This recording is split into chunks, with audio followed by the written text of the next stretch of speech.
예, 오늘 금요 예배에 우리 함께 살펴보면서 은혜 받으실 하나님의 말씀은 레위기 10장을 보겠습니다. 레위기 10장 1절부터 7절까지 말씀입니다.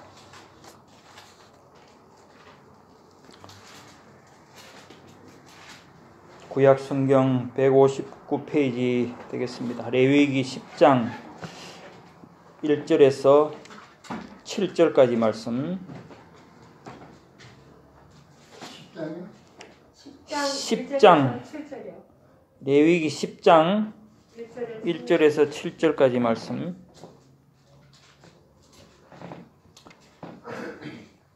제가 봉독하겠습니다. 아론의 아들 나답과 아비후가 각기 향로를 가져다가 여호와께서 명령하시지 아니하신 다른 불을 담아 여호와 앞에 분향하였더니 불이 여호와 앞에서 나와 그들을 삼키매 그들이 여호와 앞에서 죽은지라. 모세가 아론에게 이르되 이는 여호와의 말씀이라. 이러시기를 나는 나를 가까이 하는 자 중에서 내 거룩함을 나타내겠고 온 백성 앞에서 내 영광을 나타내리라 하셨느니라.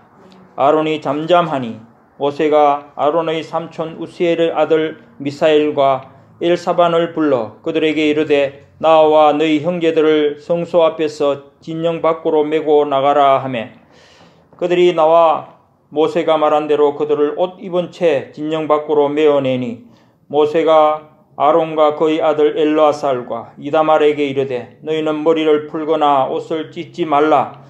그리하여 너희가 죽음을 면하고 여호와의 진노가 온 회중에게 미침을 면하게 하라. 오직 너희 형제 이스라엘 온 족속은 여호와께서 치신 불로 말미암아 슬퍼할 것이니라. 여호와의 관유가 너희에게 있은즉 너희는 회막문에 나가지 말라. 그리하면 죽음을 면하리라.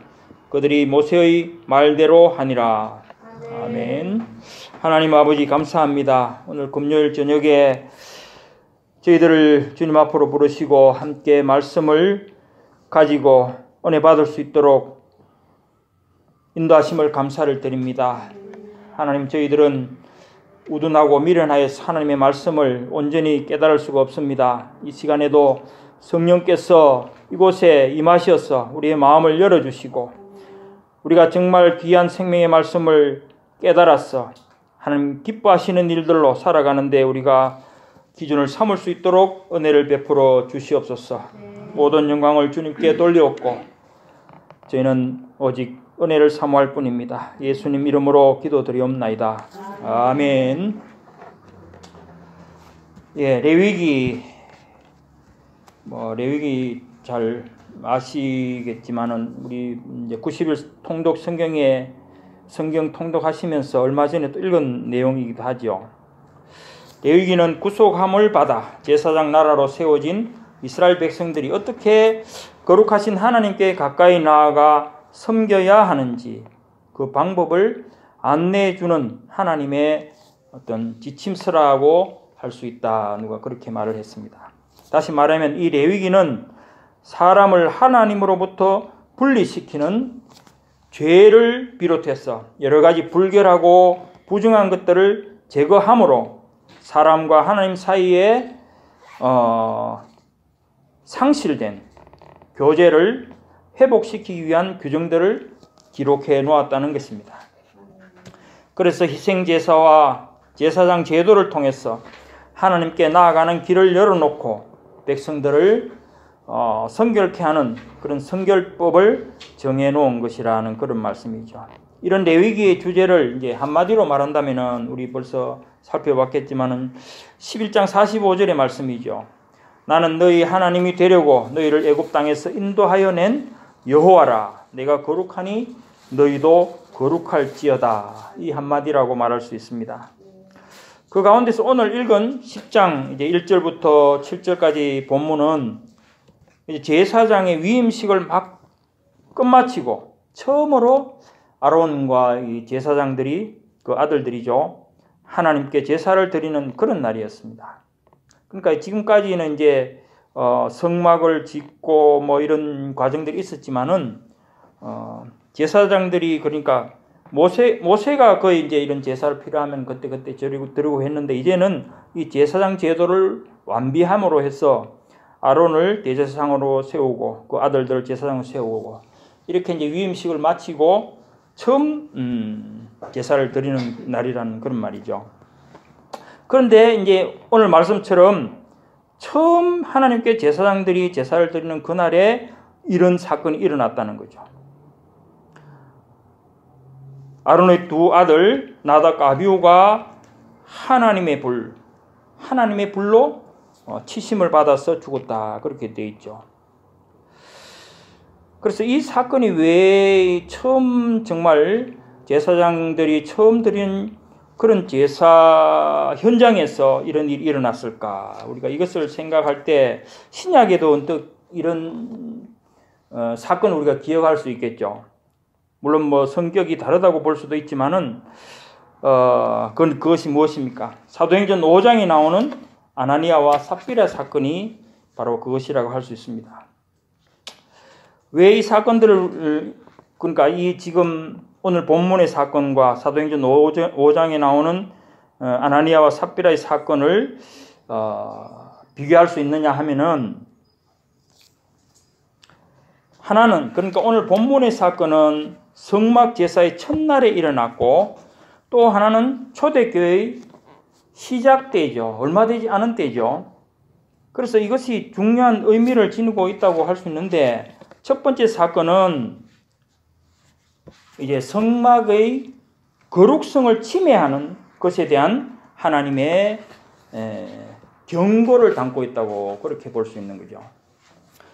또 그런가 하면 이제 우리가 두 번째라고 할 수 있는 사도행전 5장에 나오는 그 사건은 뭡니까? 교회의 순결성을 훼손하는 데 대한 하나님의 경고라는 말씀이죠. 그러니까 성막제도, 어쨌든 옛날 성막을 교회라고 볼 수 있고 현대 교회를 또한 구약시대의 성막이라고 볼 수 있는 그런 상황에서 보면은 중요한 것은 하나님의 집에 대한 거룩성, 또 하나님에 대한 거룩성, 교회의 순결성, 이런 것을 지키기 위한 경고라는 거죠.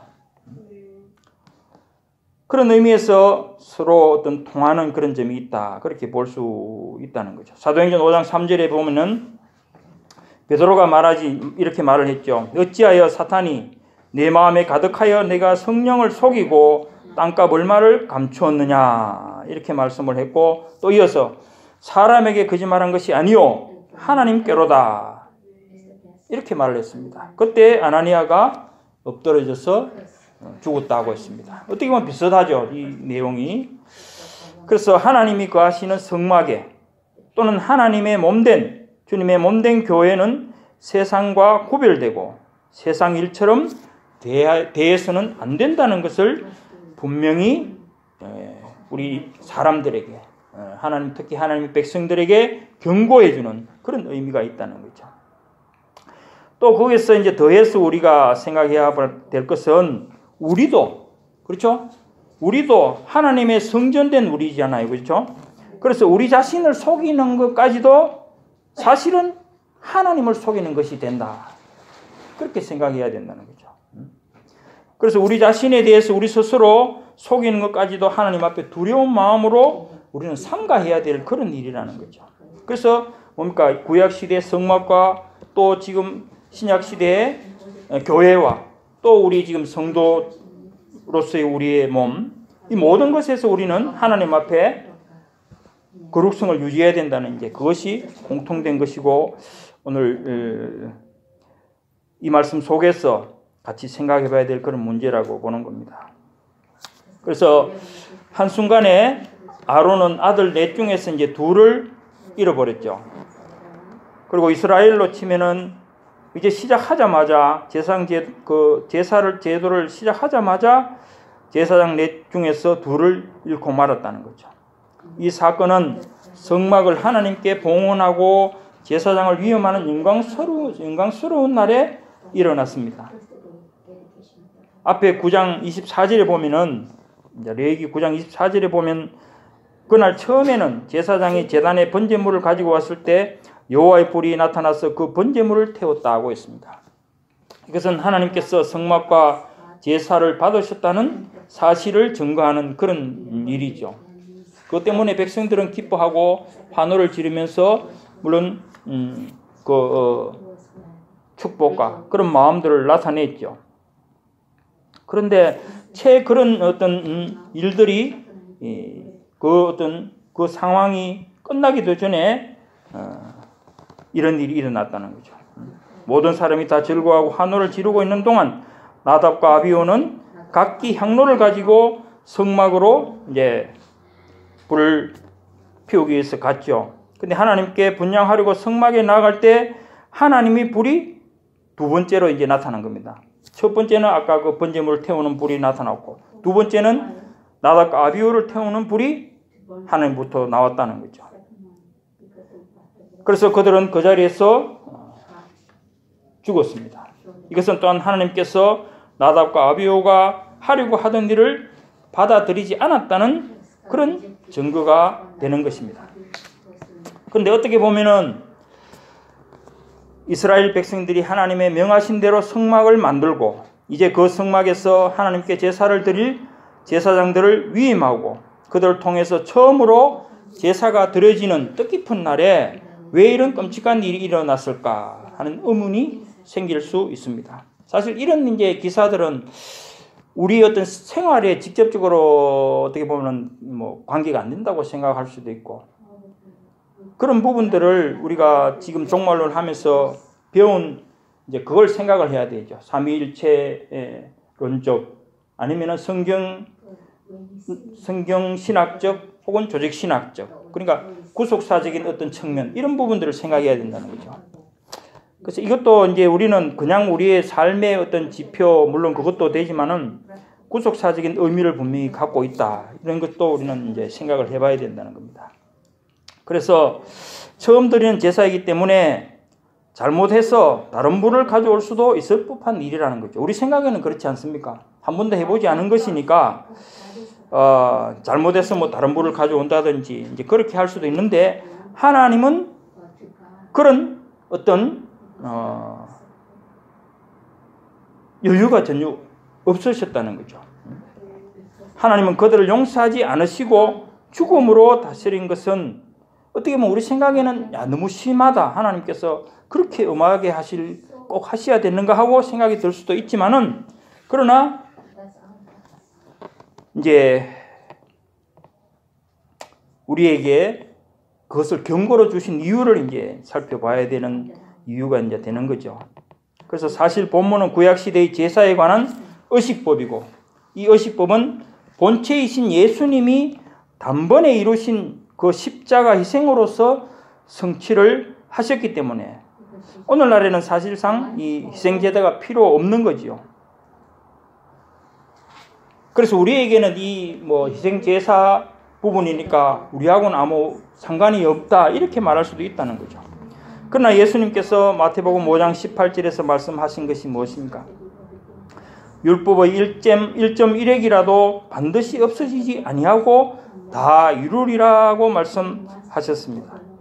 그럼 예수님께서 이제 자신을 드림으로 해서 이 제사 제도를 다 성취하셨지만, 그 제사 제도에 들어있는 참된 의미를 통해 하나님과의 바른 관계를 정립할 수 있게 하는 것이 바로 오늘 사건의 의미라는 거죠.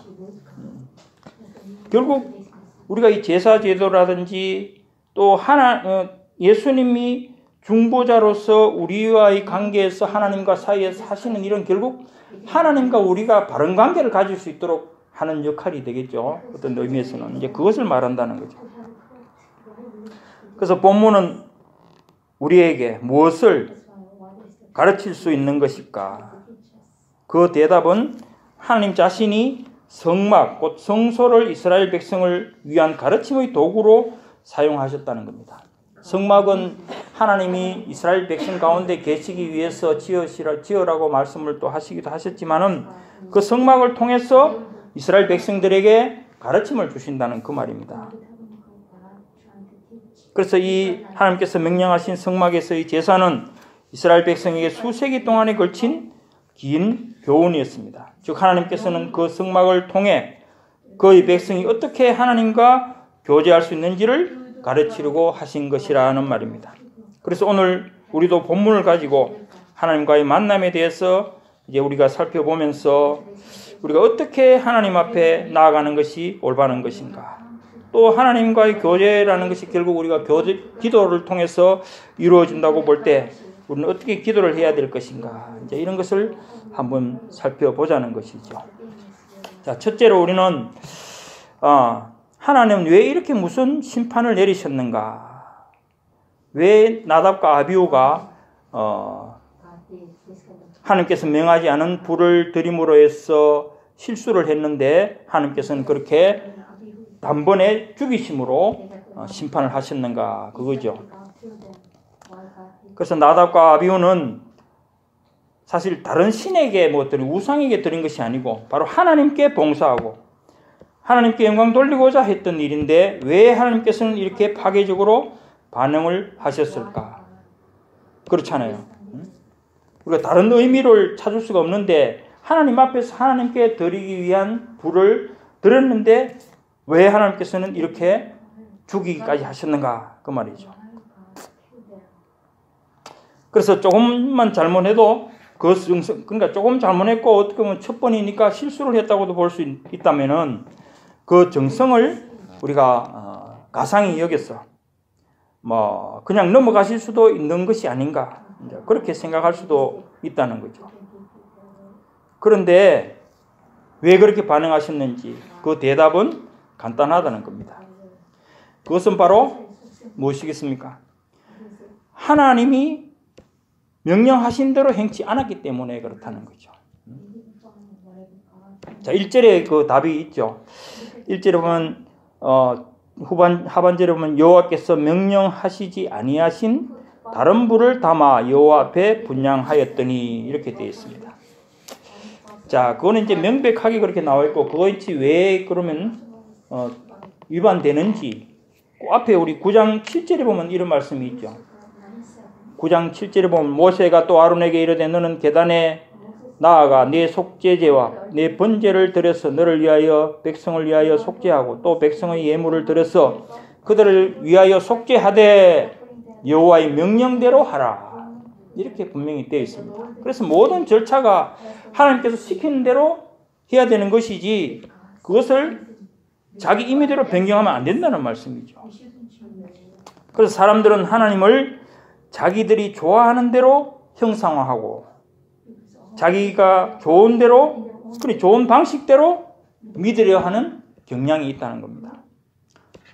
그 좋은 예가 뭡니까? 사무엘상 15장에 나오는 사울이 되겠죠. 사울. 아말렉과의 전쟁에서 하나님은 분명히 남녀노소, 우양 다 진멸하라고 했는데도 사울은 좋은, 살찌고 좋은 소와 양들을 살리고, 그죠? 그렇게 한 거죠. 그거는 사람의 생각에는 물론 다른 마음이 있었지만은 우리가 그래도 그 사울의 말만 우리가 볼 때 하나님께 제사하기 위해서 좋은 것들을 남겨두었다, 이런 식으로 말하지 않았습니까? 그런데 그것이 잘못됐다는 겁니다. 그래서 사무엘상 15장 22절과 23절에 보면 순종이 제사보다 낫고 듣는 것이 수양의 기름보다 나으니 이는 거역하는 것은 점치는 죄와 같고 완고한 것은 사신 우상에게 절하는 죄와 같음이라. 왕이 여호와의 말씀을 버렸으므로 여호와께서도 왕을 버려 왕이 되지 못하게 하셨나이다. 여기서 중요한 게 그렇죠. 왕이 여호와의 말씀을 버렸기 때문에 여호와께서도 왕을 버렸다. 그러니까 명령대로 안 하면은 하나님도 그 사람을 버려버린단 말이죠. 그 우리에게 중요한 말인 것입니다. 하나님의 말씀을 순종하지 않는 것이 얼마나 큰 죄악인지 분명한 예로서 경고를 하고 계신다는 것을 우리는 분명히 알아야 됩니다. 그런데도 이제 신약 시대에 와서 특히 오늘날 이제 그런 걸 많이 볼 수 있죠. 현대 이 자유주의, 마르트주의자들과 그런 아류의 교회 사람들은 구약 시대의 하나님을 공의의 하나님이라고 말은 하지만은 이제 신약 시대니까 그런 공의는 이제 필요 없고 사랑의 하나님만을 강조하는 거죠. 그래서 우리는 늘 그 보는 것이 그렇습니다. 뭐 요즘 CCM이라든지 그림도 사실 잘 볼 수가 없는 것이 심판이라는 이런 부분들 그렇죠. 오직 드러나는 건 뭡니까? 하나님은 사랑이시다 해서 하나님 마음씨 좋고 늘 웃고 참 자애로우신 이제 그런 모습만 보여주는 것이 현대 어떤 교회에서 나타내는 하나님의 모습이죠. 그렇지만 그렇게 생각하게 되면 성경에 나타난 사실을 왜곡하는 것이 되죠. 그러니까 구약을 무시해버리는 그런 상태가 되는 것이 아닙니까?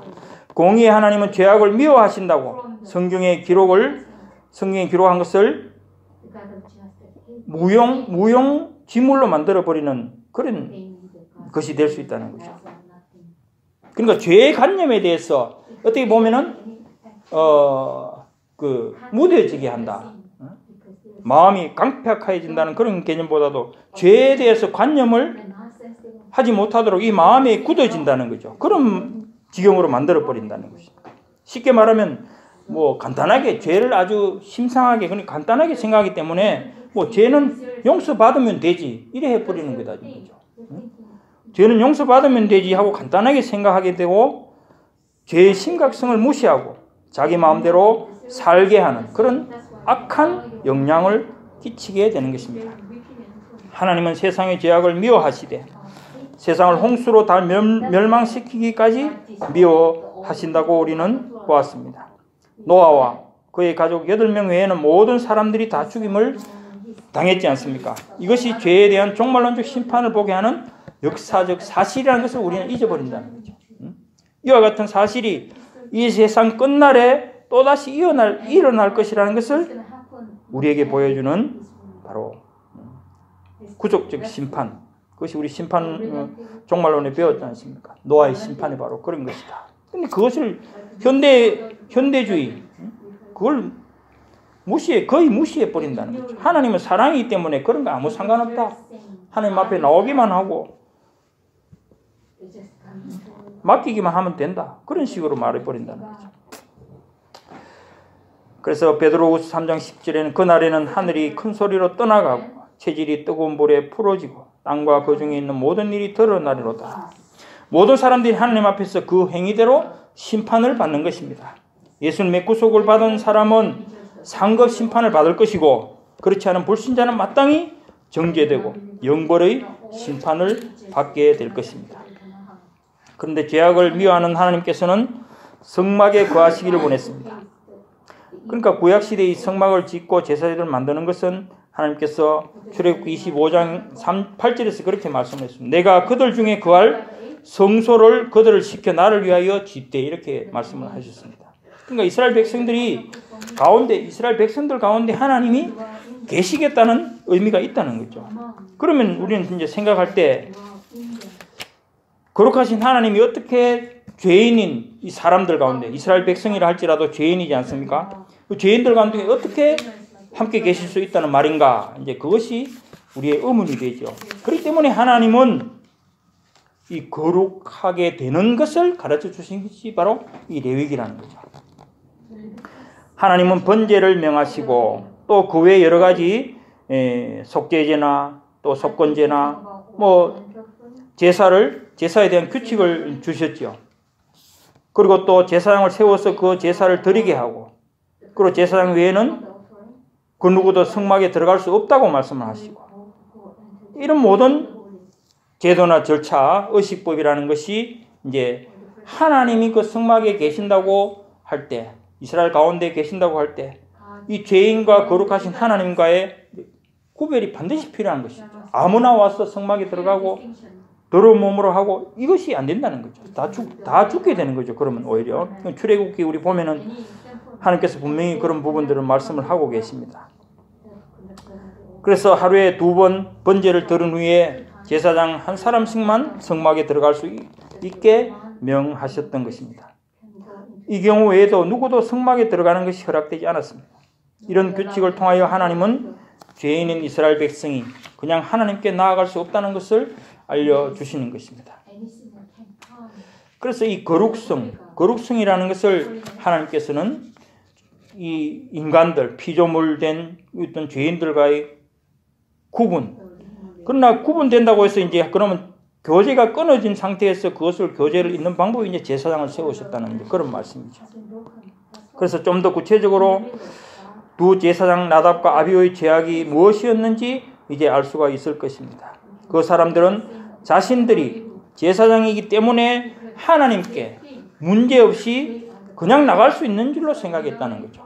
자기들이 잘못한 그 부분을 의식하지 않고 혹은 의식했다 하더라도 간단하게 생각하고 그렇게 했다는 거죠. 자기들이 하고 싶은 방법대로 하나님께 나아간 것입니다. 그래서 1절에 그들이 여호와의 명하시지 않은 다른 불을 담았다고 말을 했습니다. 그 불은 성막 안에 있는 향단의 불을 사르기 위해 사용하고자 했던 불입니다. 다른 불이라고 하는 것은 결국 하나님이 정한 규칙을 지키지 않고 제사장들이 스스로 생각하는 방식대로 향을 피우려 했다는 것을 의미한다는 거죠. 이것은 어떻게 보면 제사장이 죄가 없으므로 그냥 하나님께 나갈 수 있는 것처럼 행동했다는 겁니다. 하나님께 부끄러운 것이 없는 것처럼 행동한 것입니다. 그래서 하나님의 불이 그들을 삼켰다는 거죠. 그래서 앞에 이제 그 출애굽기나 레위기 앞에 쭉 나오는 내용들이 이 제사장들이라도 일정한 규칙에 따라 위임식을 거치면서 모든 것을 절차를 밟도록 되어 있는데 어느 순간에도 그것을 무시하고 함부로 하나님 앞에 나오지 마라. 제사를 드리려고 하지 마라. 그것이 중요한 경고라는 거죠. 사실 이것을 이제 생각하면 오늘날 이제 목사들 가운데에서도 아마 자신들은 죄가 없고 성도들만 죄가 있는 것처럼 그렇게 말하는 경우도 있겠죠. 있다고 생각이 됩니다. 마치 구약의 제사장처럼 행한다는 거죠. 어떤 의미에서. 그렇게 말씀하시는 분들이 있어요. 그런데 사실 물론 뭐 어느 정도로는 맞지만은 중요한 것 한 가지가 절대로 목사와 제사장이 같을 수 없는 것 한 가지가 있는 것이 그것이 무엇이겠습니까?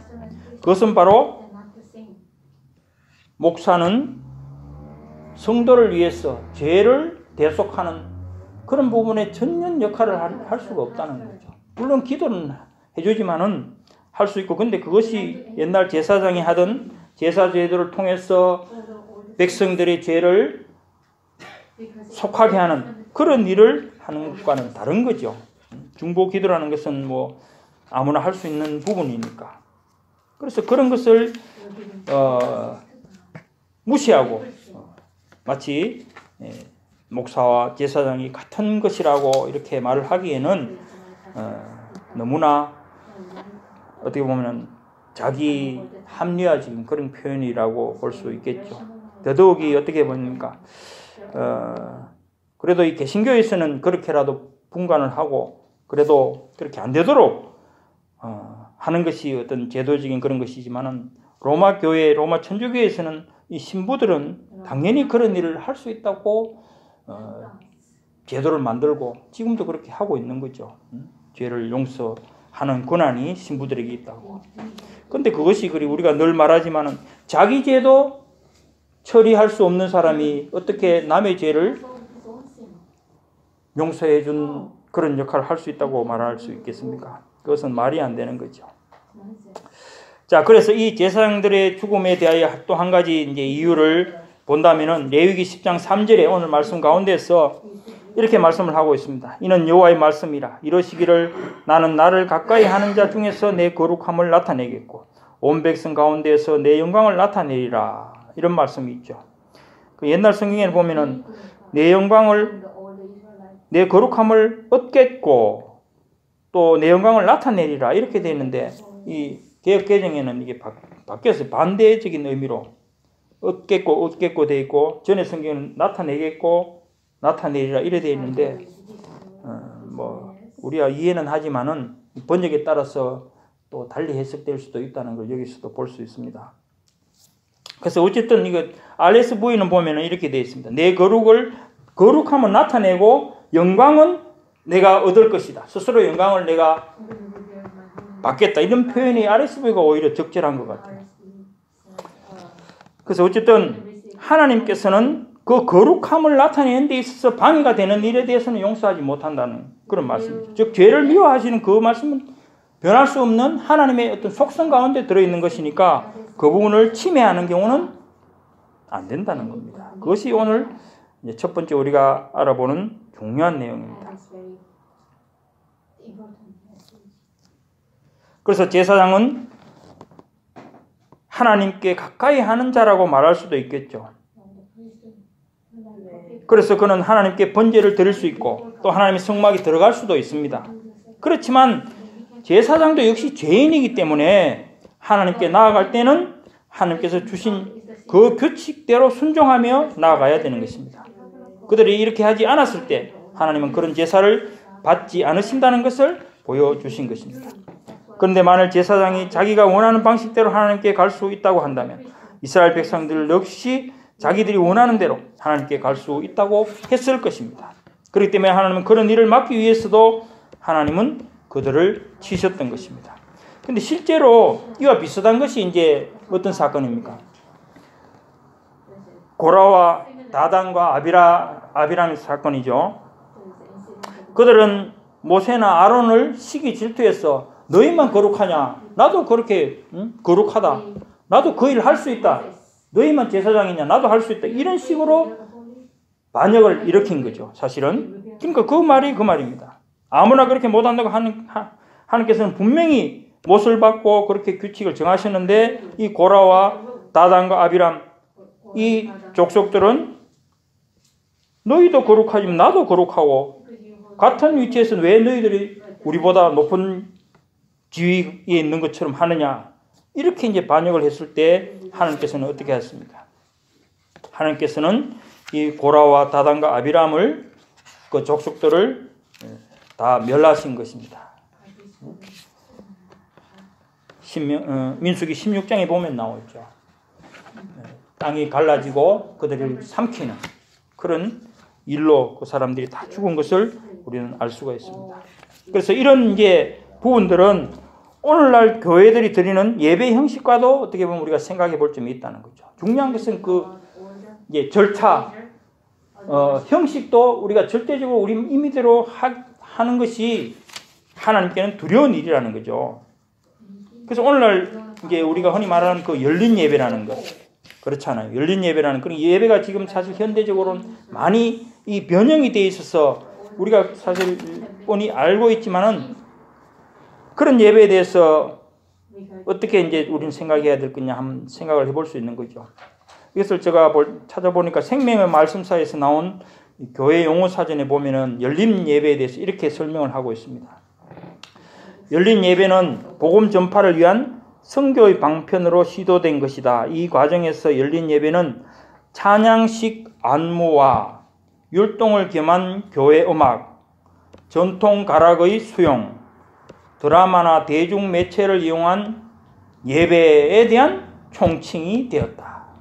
우리 보는 거죠. 사실 뭐 목사님들 설교하는 게 막 이걸 들고 아니면 이거 없이 뭐 귀로 해서 왔다 갔다 하면서 이래 하는 설교하는 이제 그런 스타일의 예배 전체적으로 보면은 이런 이제 그게 된다는 거죠. 찬양식 안무와 율동을 겸한 교회 음악 혹은 전통 가락이라는 것은 이제 옛날 고전적인 어떤 찬송이 아니고 현대적인 그런 가락이라는 그런 말이겠죠. 그리고 드라마나 대중 매체를 이용한 예배에 대한 총칭이 되었다. 이렇게 말합니다. 그리고 이렇게 열린 예배는 전통 예배 궤도에서 벗어나 자유분방한 모습으로 아무나 쉽게 참석하여 동화될 수 있는 예배 형식으로 바뀌면서 인간 흥미 위주의 감각적인 예배 형태를 도모하게 되었다. 목적은 구도자를 교인 되게 하자는 데 있었지만 그 예배는 인간이 중심이고 형식은 오락적이며 내용은 흥겨움이 주류를 이룬다. 그러니까 목적은 그렇잖아요. 불신자들을 마음 편하게 오게 하고 쉽게 교회에 접근하게 하고 이렇게 참 그 어떤 뭐랄까 취지라고 하는 것은 좋게 들릴 수도 있는데 결국 그것은 인간 중심적이고 오락적이며 흥겨움이 주를 둔다. 왜? 불신자들에게 관심을 끌고 그들이 오도록 하기 위해서 그런 요소를 가미하다 보니까 이것이 인간 중심이 되고 재미 위주로 가버린다는 거죠.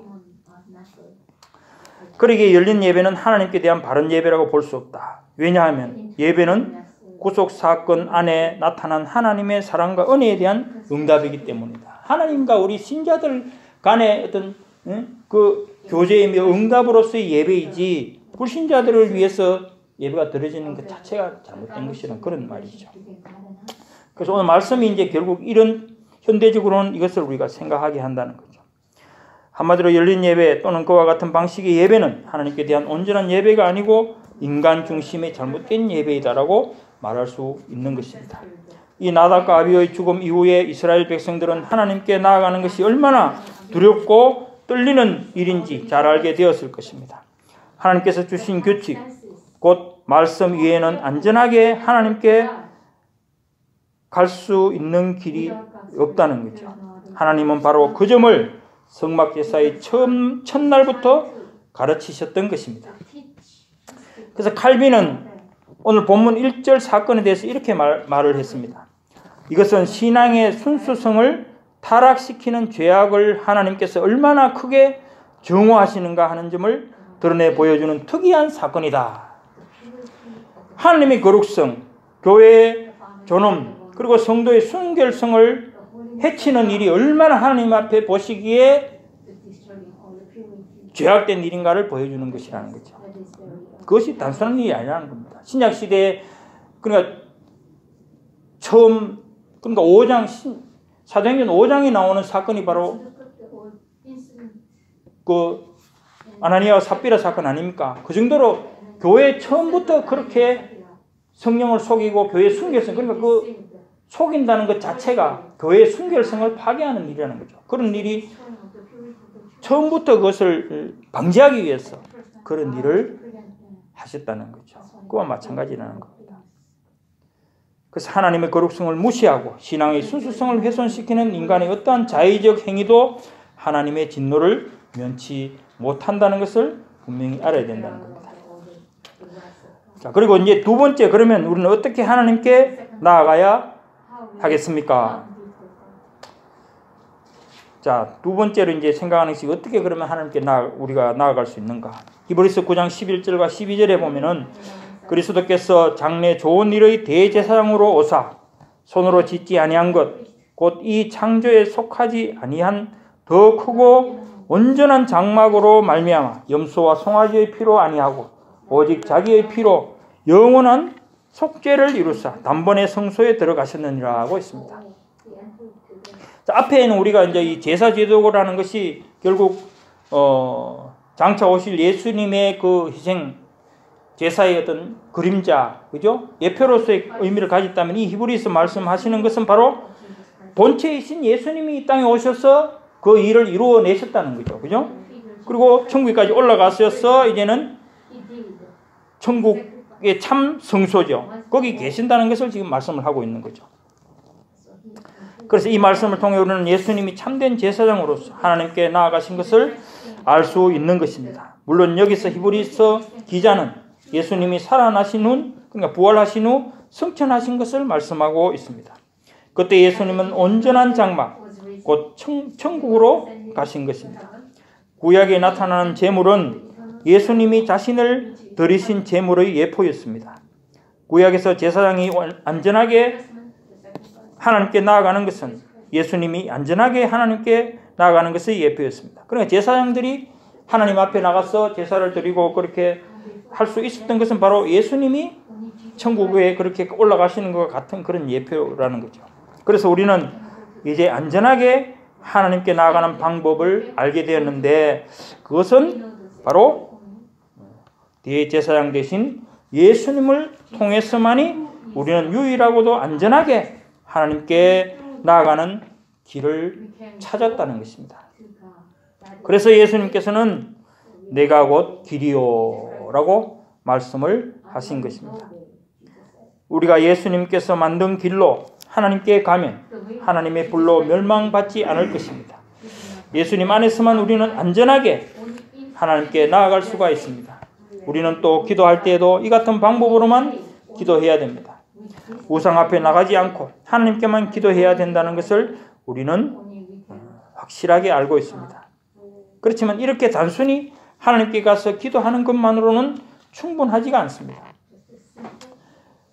나답과 아비후가 다른 신이 아닌 여호와께 기도했지만 그들이 하나님의 불로 소멸되었던 것을 우리는 보았습니다. 이처럼 하나님께만 기도하는 것뿐만 아니라 하나님께 올바른 방법으로 기도해야 한다는 것을 우리는 알 수 있습니다. 그러니까 나답과 아비후도 하나님에게 제사를 드리기 위해서 했지만은 올바른 방법이 아니었다는 거죠.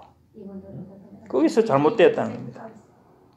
그럼 이 말은 이제 하면은 우리는 우리의 선행을 가지고 하나님께 갈 수 있느냐?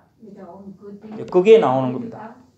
방법이 올바른 방법이 뭐냐 할 때 우리는 흔히 선행을 가지고 하나님께로 갈 수 있다고 생각하기에 이제 그런 생각을 인간은 하기가 쉽다는 거죠.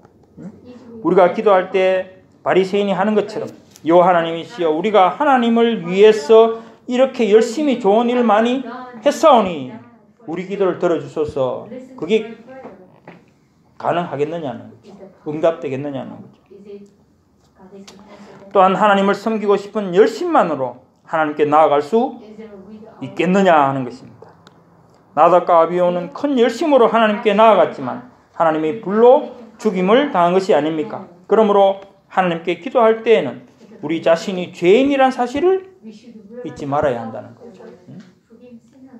죄인이기 때문에 우리는 그냥 우리 힘으로 하나님께 나아갈 수 없으며 오직 예수 그리스도 우리 중보자이신 그분만의 이름으로 그분의 도움만으로 우리는 하나님께 나아갈 수가 있는 것입니다.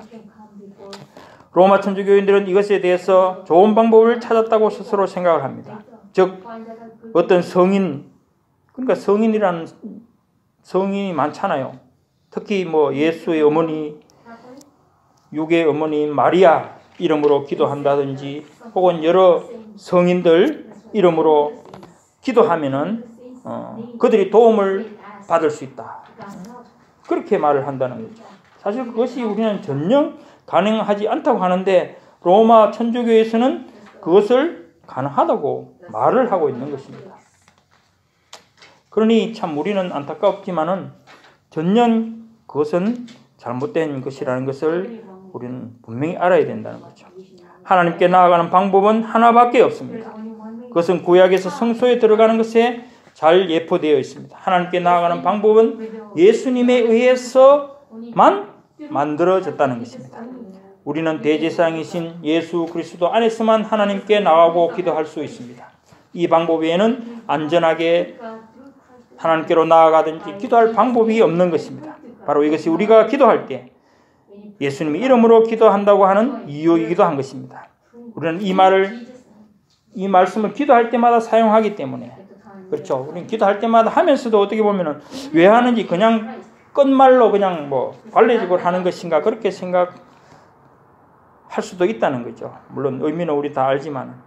그래서 그것은 요한복음 14장 13절과 14절에 이렇게 말씀을 하는 겁니다.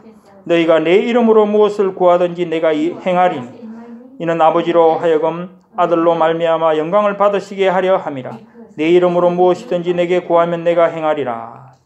또 요한일서 5장 14절 15절에도 그렇죠. 그를 향하여 우리가 가진 바 담대함이 이것이니 그의 뜻대로 무엇을 구하면 들으심이라. 우리가 무엇이든지 구하는 바를 안즉 우리가 그에게 그것을 얻은 줄을 또한 아느니라. 이 말씀에 따라 우리는 예수님 이름으로 기도하는 것입니다. 우리에게 있어서 예수님 이름으로 기도한다는 것은 너무나 중요한 것입니다. 우리가 예수님을 통하지 않고 하나님께 나아간다면 무서운 결과를 초래할 것입니다. 우리 하나님은 소멸하는 불이시기 때문입니다. 우리 하나님은 소멸하는 불이심이라 히브리서 12장 29절에도 말씀하셨고 또 신명기 4장 24절에도 네 하나님 여호와는 소멸하는 불이시요 질투하는 하나님이시니라 말씀을 했습니다. 예수님 안에서 즉 예수님 이름을 가지고 우리는 안전하게 기도할 수가 있는 것입니다. 또 하나님을 두려워하지 않는 어떤 사람들은 이렇게 말들을 합니다. 나는 하나님을 만나는 것이 두렵지 않다. 그러니까 하나님을 모르는 사람들이 이런 말을 한다는 거죠. 항상 하나님과 사람이 끓일 것이 없이 살아왔으니까 죽더라도 하나님을 만나는데 문제될 것이 없다. 많이 듣는 얘기죠. 저도 그랬습니다. 저번에 애리조나 작년 이맘때쯤이죠. 벌써 그랬네. 1년이 벌써 다 됐는데 애리조나에 그때 잠시 이렇게 갔을 때 거기 권사님 한 분이 계셨는데 그분이 그러더라고. 우리 부부는 뭐 죄 지을 만한 죄되는 거 그런 거 뭐 죄 지은 것이 없으니까 뭐 두려운 것이 없다. 뭐 이런 식으로 말을 하더라고요. 참 그걸 참 어떻게 말을 해야 될지 참 단번에 해결될 일 같지도 않고 안타까운 마음이 들었는데, 그러니까 그분들은 그저 양심적으로 구제도 하고 뭐 사회 봉사도 하고 이렇게 했으니까, 그리고 특별히 뭐 진짜 법적으로 죄되는 것을 행한 적이 없으니까 자기들은 구원받는데 아무 지장이 없고 뭐 남한테 뭐 다른 소리 들을 게 없다, 그런 의미로 들렸거든요. 근데 그런 사람들 속에는 이 죄라는 것을 정확하게 모른다는 거죠. 죄. 그저 뭐 법적인 지금 뭐 미국 법이든지 뭐 이런 거 양심의 법 이런 거를 생각하지 하나님 앞에 누구나 죄인인 것을 모른다는 거죠. 그래서 안타까운 마음이 들어도 미처 그것을 참 설교로서 참 가르치 보지도 못하고 끝이 났어. 참 안타까운 마음이 지금도 드는데, 그분들은 참 그게 어떻게 고쳐지지 말씀으로 참 할 수 있겠다 생각은 했었는데 안타까운 생각이 많이 들었습니다. 그러니까 그런 사람들은 자기들이 살아온 길에 이제 행한 선행으로 인한 자부심으로 가득 차 있다는 거죠. 자부심으로 가득 차 있어서 이제 그렇게 말을 하는 거죠. 나는 양심적으로 살았으니까 뭐.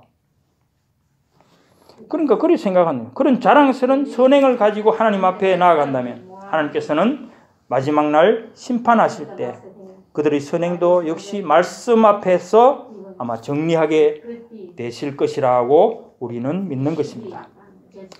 우리가 믿음 때문에 자기 부모를 버리거나 예수님 때문에 죽음을 당한다 하더라도 그런 것들이, 그러니까 그것 자체가 우리를 하나님의 불로부터 보호해 주는 것이 아님을 알아야 됩니다. 사실 죽는 데까지 나아가더라도 우리가 그것 자체를 이유로 해서 하나님 앞에 뭔가를 말을 하고 항변을 할 수 있다는 것이 안 된다는 거죠. 사실은 믿음에는, 그죠? 아무것도 없고 우리 죄를 고백하는 것 외에는 아무것도 없다는 것입니다. 하물며 마리아와 뭐 성인들을 의지해서 그들의 도움을 받아서 천국을 간다고 생각하는 것은 얼마나 어리석은 일이겠습니까? 우리 대제사장이신 예수님의 이름으로 하나님 앞에 나아갈 때 우리는 아무런 두려울 것이 없습니다. 예수님만이 우리를 도와주실 것이고 우리가 지은 죄에 대한 우리의 하나님의 진노로부터 보호해 주실 것입니다. 예수님으로 인하여 하나님께 가는 길은 좁고 험한 길이지만 언제나 안전한 길입니다.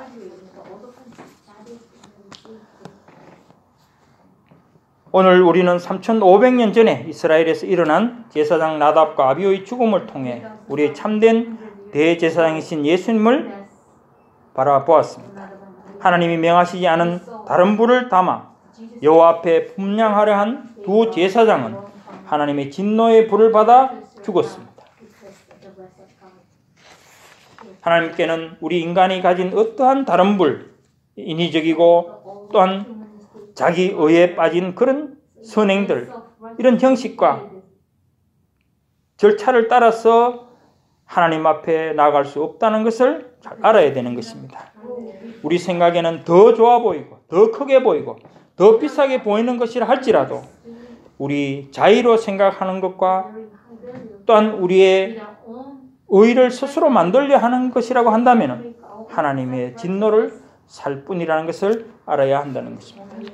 이제부터는 자의적인 생각으로 하나님께 불을 드리고 예배를 드리고 기도를 드리지 말고 하물며 삶을 드린다고 하지 말고 하나님이 정하신 대로 말씀에 따라 거룩한 대제사장이신 예수님의 보혈의 피를 의지하여서 예배를 드리고 기도를 드리고 삶을 드리며 하나님께 나아가는 저와 여러분들이 다 되시기를 바라겠습니다. 기도하겠습니다. 하나님 아버지 감사합니다.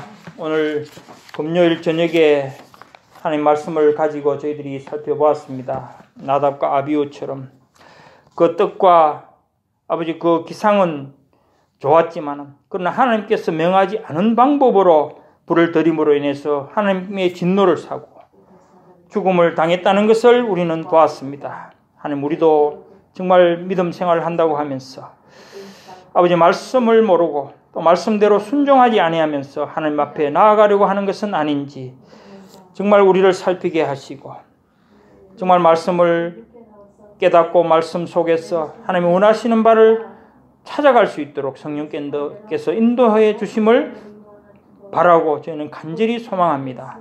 하나님, 저희를 버려두지 마시고 지금 특히 우리가 성경 통독하면서 말씀 속에서 깨닫는 은혜를 통해서 우리 삶이 점점 더 그리스도를 닮아가는 삶이 되게 하시고 그것을 통해서 하나님이 기뻐하시고 정말 하나님의 영광을 돌려드릴 수 있는 그런 길로 나아갈 수 있도록 도와주시옵소서. 그렇다고 해서 우리가 반드시 편하고 형통한 길만 가려고 하는 것이 아니라 험하고 좁은 길이라 할지라도 주님께서 말씀하신 대로 우리가 순종하는 것으로 그 모든 것을 이겨낼 수 있도록 도와주시옵소서.